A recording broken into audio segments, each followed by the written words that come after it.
Dear students, today I am going to teach you your chapter number 3, that is fiber to fabric, animal fibers. In this chapter, to understand the chapter thoroughly, first you must have to learn these keywords. ये keywords आपको learn हो जाएंगे तो इस chapter को समझने में बहुत ही आपको सुविधा होगी. Okay? The first topic is in this chapter animal fibers, that is wool and silk. Wool और silk ये दो fibers जो हैं इनको हम बोलते हैं animal fibers. Hair of certain animals can also be used for making clothing materials. You know very well that कुछ एक ऐसे एनिमल्स हैं जिनके हेयर को हम यूज़ करते हैं क्लोथिंग मटेरियल को बनाने के लिए. Wool and silk are obtain from the animals.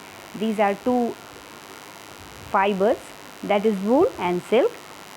Both fibers are obtained from the animals. That's why these are called animal fiber or fibers from animals. क्योंकि ये fibers animals से obtain किए जाते हैं इसलिए इनको हम बोलते हैं animal fibers. First we are going to discuss about wool. What is wool? Wool means wool. Wool is commonly obtained from the hair of sheep, goat, yak, rabbits and camels. Here is the name of certain animals from which wool is obtained. So these animals are called wool yielding animals. क्योंकि ये wool इन सारे animals से मिलता है इसलिए इनको बोलते हैं wool yielding animals. All these wool yielding animals bear hair on their body. ये जितने भी wool yielding animals हैं इनके body के ऊपर hair होते हैं. क्यों? ये हम जानेंगे आगे. Wool fiber is highly porous. The air in the pores acts as an insulator and does not allow the body heat to go out. Wool fiber highly porous means wool fibre एक ऐसा fibre होता है जिसमें बहुत बड़े amount में छोटे छोटे छेद होते हैं, होल्स होते हैं और इन होल्स में एयर जाकर के पैक हो जाती है और बॉडी की जो हीट है उसको बाहर नहीं जाने देती और ये एक इंसुलेटर का काम करती है. Thus, hair on the body of these animals keep them warm during colder condition. So, ये जो wool yielding animals हैं इनके ऊपर जो ये hairs होते हैं ये इन animals की body को गर्म रखते हैं जिससे ये colder condition में भी survive कर पाते हैं. Wool is used for making winter clothing. You know very well that wool is used for making winter clothing. जाड़े में जो पहनने वाले कपड़े हैं वो किस चीज़ से बनाए जाते हैं? आप सभी जानते हैं कि वो सारे कपड़े वो सारे क्लोथ्स वूल से बनाए जाते हैं. Here is certain names of wool yielding animals that are sheep, rabbit, goat, llama, yak, alpaca and camel. ये कुछ एक ऐसे एनिमल्स हैं जिनसे वूल की पैदावार की जाती है.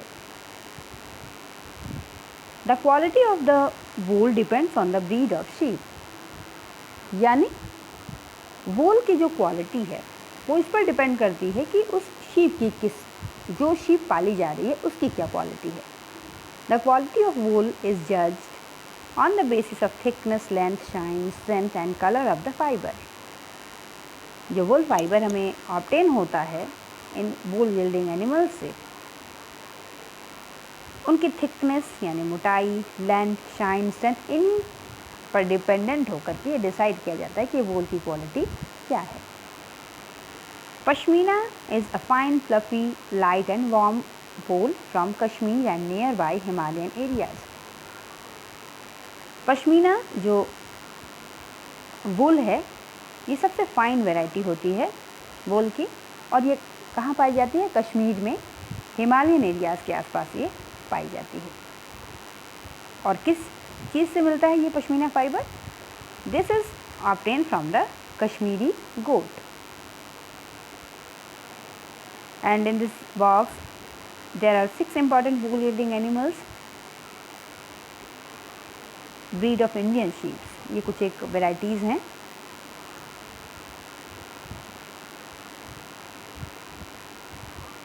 और ब्रीडिंग वेराइटी है शीप्स की और वूल यील्डिंग एनिमल्स की, और इनकी वूल की जो क्वालिटी है वो कैसी होती है वो इसमें दिखाया गया है. बाखरवाल ये एक वैरायटी है. इसका जो क्वालिटी होती है वूल की वो वूलन शॉल की क्वालिटी होती है. लोही है, सुपीरियर वूल इससे ऑब्टेन होता है. नली, कारपेट वूल इससे मिलता है. ठीक है. Here is some wool yielding animal in this chapter.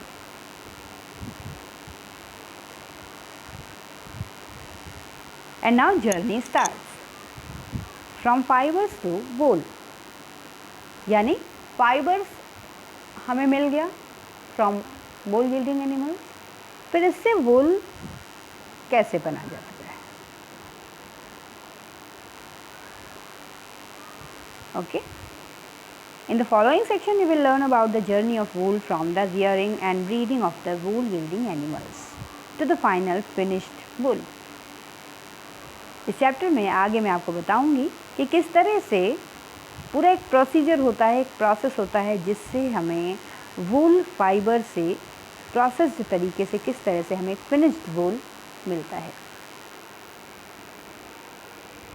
कुछ एक स्टेप्स होते हैं. That steps are involve to getting wool fiber from sheep. First step is rearing and breeding of sheep. Second is shearing. Third, washing and scouring. Fourth, shorting. Fifth, carding. Sixth, dyeing. And seventh, spinning and weaving. I am going to tell you these things step by step. The first step is rearing and breeding of sheep. Means sheep are herbivores and prefer leaves and grass. You know very well sheep are herbivores. However, the wool yielding sheep are given protein rich food such as mixture of corn, pulses, jowar and oil cake. जो wool yielding animal होते हैं, जो wool yielding sheep होते हैं, उनकी जो diet होती है उसका विशेष ध्यान रखा जाता है. उनको प्रोटीन रिच सप्लीमेंट्स दिए जाते हैं. And sheep fed on such a diet develop a good growth of curly and shiny hair. जब इस तरह की प्रोटीन रिच डाइट इन वूल यील्डिंग शीप्स को दी जाती है, देन इनसे जो डेवलप्ड वुल होता है वो बहुत ही अच्छी क्वालिटी का होता है. Depending upon the quality of wool required the sheep are selectively bread.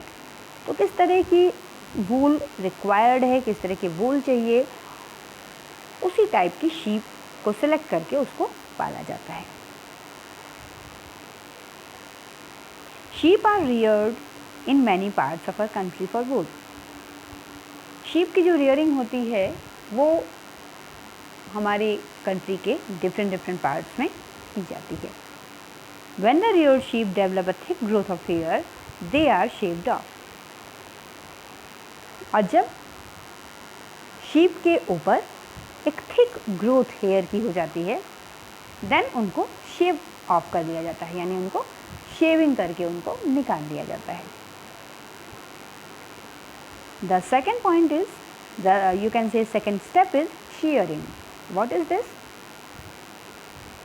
The process of shaving off a sheep's body to obtain fleece along with a thin hair layer of skin is called shearing.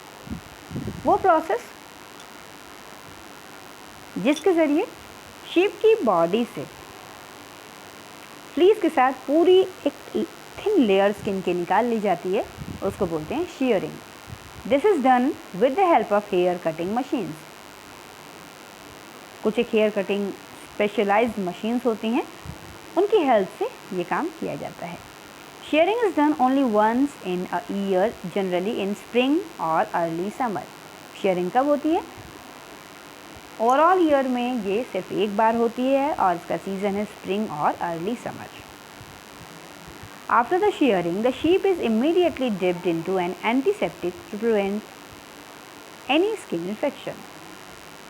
जैसे ही shaved of करके उसकी fleece के साथ skin निकाली जाती है, immediately sheep को एक एंटीसेप्टिक में डिप कर दिया जाता है ताकि उसकी स्किन में किसी भी तरह का कोई इन्फेक्शन ना हो। Then what is the procedure? The third procedure is washing और scoring. The sheared skin with hair is thoroughly washed in soap solution in a number of tanks to remove grease, dirt and dust.